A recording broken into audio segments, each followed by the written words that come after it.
Hello friends, welcome to Vijay's உலகம். இன்றைக்கி சமையல் ரெசிப்பியில் அதிரசம், வெள்ளை அதிரசம், சக்கரை அதிரசம் ரெண்டுமே பார்க்க போகிறோம். வீடியோவை ஸ்கிப் பண்ணாமல் முழுமையாக பாருங்கள். வெள்ளை அதிரசம் செய்கிறதுக்கு இந்த ஆழாக்கில் ஒரு ஆழாக்கு, அதாவது ஒரு டம்ளருன்றது 200 கிராம் ரைஸு.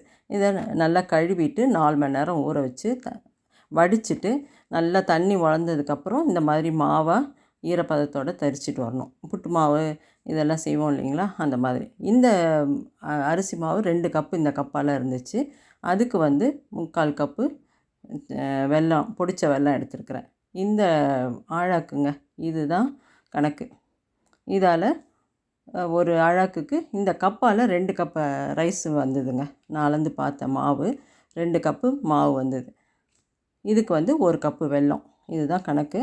இந்த வெல்லத்தை கொஞ்சமாக தண்ணி வச்சு பாவு காய்ச்சணும். ஃபஸ்ட்டு நல்லா கரைச்சிட்டு வடிகட்டிட்டு திருப்பி வச்சு நல்லா பாவு காய்ச்சணும். பாவு பதம் தாங்க ரொம்ப முக்கியம். இந்த அதிரசத்துக்கே கரெக்டான பாவு பதம். முருகெல்லாம் ஆகிடக்கூடாது, இளம் பதமாகவும் இருந்துடக்கூடாது. கரெக்டான பாவு பதத்தில் நம்ம செஞ்சோம்னா இந்த அதிரசம் ரொம்ப சூப்பராக சாஃப்டாக நல்லா வரும். பாருங்கள், ஒரு தண்ணி பக்கத்தில் வச்சுட்டு இப்படி அந்த பாவை விட்டு விட்டு பார்க்கணும், கரையாமல். கையில் அப்படியே தக்காளி பதம்னு சொல்லுவாங்க இல்லைங்களா, அந்த மாதிரி எடுக்க வரணும். பாருங்கள், இந்த மாதிரி எடுக்க வரணும். அது எடுக்க வரலைன்னா கொஞ்சம் இதாக போச்சுன்னா இன்னும் கொஞ்சம் நேரம் விடுங்க. ஆனால் சிம்மில் வச்சுக்கோங்க. பாருங்கள், இப்போ நல்லா எடுக்க வந்துருச்சு. நல்லா கையில் உருட்டி எடுக்க வந்துருச்சு. இதுதான் கரெக்டான பதம். இப்போ மாவில் பாவை ஊற்றி கிளறணும். நிறைய பேர் பாவில் கொண்டு போய் மாவு போட்டுருவாங்க. அதுவும் தப்பான இது. ஏன்னா மாவு பத்தாத போகும், இல்லை வெல்லம் ஜாஸ்தியாக போகும். அதனால் கொஞ்சம் கொஞ்சமாக விட்டு பொறுமையாக இந்த மாவில் வெள்ளைப்பாவை விட்டு கிளறணுங்க. இந்த மாதிரி கிளறணுன்னு வச்சிங்களேன். இப்போ நம்ம கிளற அது நல்லா இலகி வரும். அந்த பதத்தில் நிறுத்திடணும். இது கரெக்டாக தான் இருந்துச்சு எனக்கு. இந்த நான் சொல்லியிருக்க அளவு கரெக்டான அளவு. பாருங்கள், இந்த மாதிரி கிளறி கொடுத்து கொஞ்சம் இலகுன பதம் இருக்கும்போதே நம்ம நிறுத்திடணும் கிளறதை. ஏலக்காய் நான் அரிசியோடையே போட்டுட்டேன். அதனால் ஏலக்காய் அதோட நல்லா அரைச்சி மாவோடு வந்துருச்சு. இப்போ பாருங்கள், இந்த மாதிரி கிளறி கொஞ்சம் தளர்வாக கிளறி வச்சுக்கணும். அப்புறம் கொஞ்சம் நேரம் விட்டு ஆறுனதுக்கப்புறம் ஒரு 4-5 மணி நேரம் கழித்து தட்டலாம். இல்லை ஒரு நாள் விட்டுட்டு கூட இந்த அதிரசத்தை தட்டி எடுக்கலாம். இந்த பாவு பதம் தாங்க இந்த மாதிரி கரெக்டாக பதத்தோட தக்காளி பதத்தில் பாவு இறக்கணும். அதே மாதிரி இந்த மாவு இந்த மாதிரி தளர்வாக இருக்கணும். இது ஆறுனதுக்கப்புறம் கெட்டியாகிடும். பாருங்கள், நம்ம இது பிசைவோம் இல்லைங்களா, கோதுமை மாவு சப்பாத்திக்கு, அதோட கொஞ்சம் இலகுன பதமாக இருக்கணும். இதுதான் கணக்கு. இந்த வெல்லம் ஜாஸ்தியாக போச்சுன்னா அதுவும் ரொம்ப இலகி உதிர்ந்து வரும். அதே மாதிரி கெட்டியாக இருந்தாலும் தட்டுறதுக்கு அதிரசமும் கெட்டியாக போயிடும். இதுதான் பதம். இது பாருங்கள், நல்லா இதாகிடுச்சு. எண்ணெயை காய வச்சு 4 மணி நேரம் நல்லா அந்த பாவு இது மாவு நல்லா ஆறிடுச்சு. இப்போ எடுத்து தட்டலாம். பாருங்கள், இந்த மாதிரி ஓரளவு கெட்டியாக இருக்கும். இதுதான் கரெக்டான பதம். இதை நல்லா பிசைஞ்சு கொடுத்தோன்னு வச்சிங்களேன், கை சூட்டுக்கு அது நல்லா இலகி வந்துடும். நீங்கள் கெட்டியாக இருக்குதுன்னு நினைக்காதீங்க. இப்படி கையில் பிசைஞ்சு கொடுத்தோன்னு வச்சிங்களேன், கரெக்டாக இலகி வந்துடும். அப்போ தட்டுறதுக்கு கரெக்டாக இருக்கும். நல்லா இந்த மாதிரி உருட்டி இந்த நல்ல வாழை இலையோ இல்லை கவரோ, வாழை இலை தாங்க ரொம்ப பெஸ்ட்டு. வாழை இலையில் நல்லா இப்படி தட்டி இந்த கிணம் பாருங்கள். இப்போ நான் எடுத்து காமிக்கிறேன் எந்த அளவுக்கு கிணம் தட்டி இருக்குதுன்னு பாருங்கள். மாதிரி தட்டி வச்சுக்கணும். 1-2 தட்டி வச்சுக்கிட்டு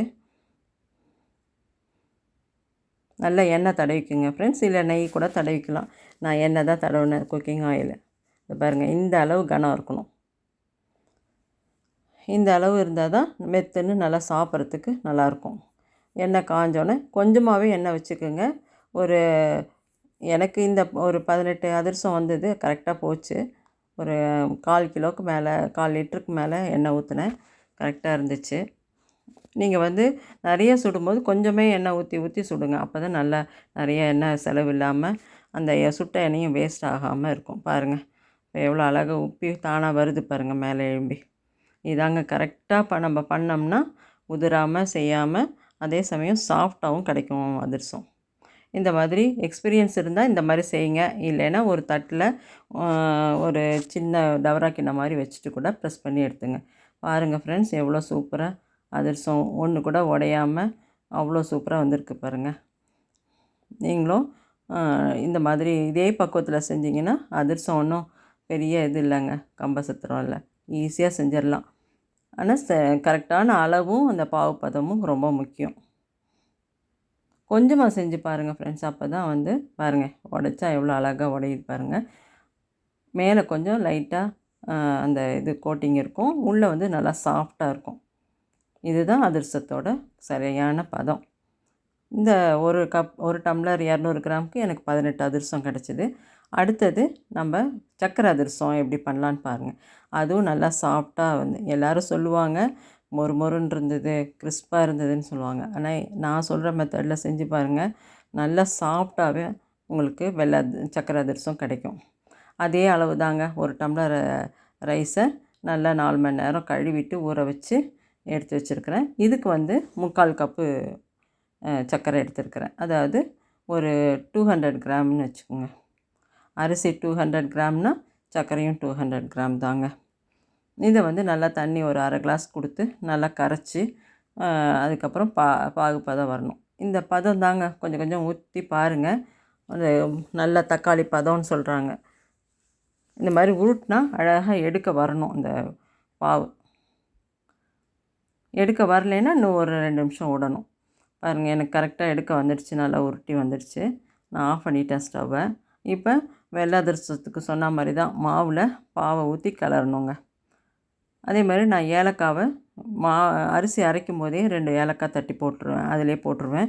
அப்போ வந்து நல்லா ஒன்று சேர்ந்து அரைச்சி மணமாக இருக்கும் பாருங்கள். இது தாங்க பதம். வெள்ளை அதிரசமாக இருக்கட்டும், சக்கரை அதிரசமாக இருக்கட்டும், இப்படி உருட்டினா அழகாக கோலி இது மாதிரி வரணும். தக்காளி பதம் வலுவலுன்னு இருக்கும் அந்த இது, ஆனால் எடுக்க வரணும். இதுதான் கரெக்டான பதம்.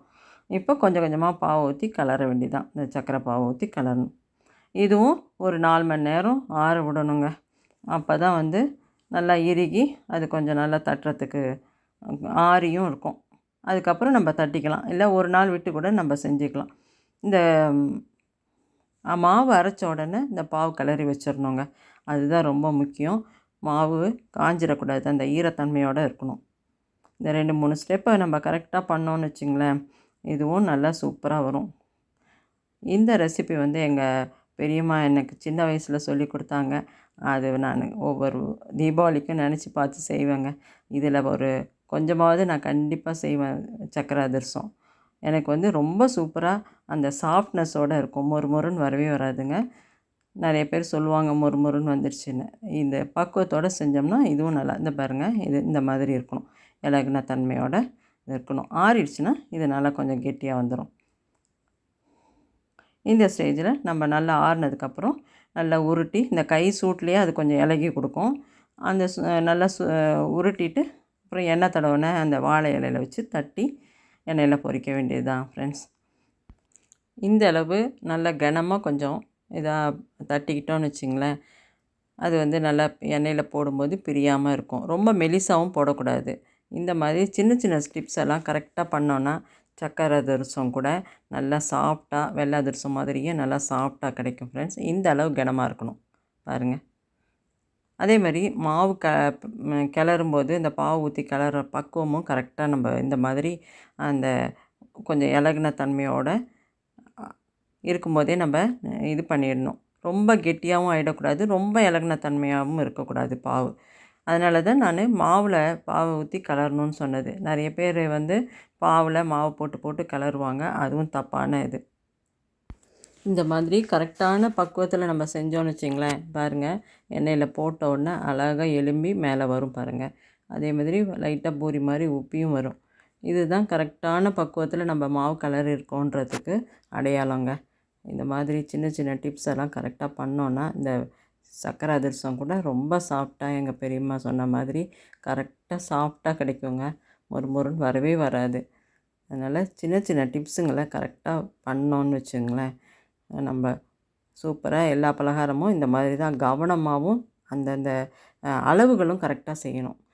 இது மாதிரி நல்லா இதானோடனே இந்த 2 கரண்டியை வச்சு நல்லா ப்ரெஸ் பண்ணி விட்டு எடுத்துடணும். உங்களுக்கு எக்ஸ்பீரியன்ஸ் இருந்தால் இந்த மாதிரி பண்ணுங்கள். இல்லைன்னா தனியாக ஒரு தட்டில் ஒரு டவரா மாதிரி ஒரு ஃப்ளாட்டான இது வச்சுட்டு அது மேலே கூட வச்சு செஞ்சுக்கலாம். இந்த வீடியோ பிடிச்சிருந்தா நிறையா உங்கள் ஃப்ரெண்ட்ஸுக்கும் ரிலேட்டிவ்க்கும் ஷேர் பண்ணுங்கள். நம்ம சேனலை சப்ஸ்கிரைப் பண்ணுங்கள். தேங்க்யூ.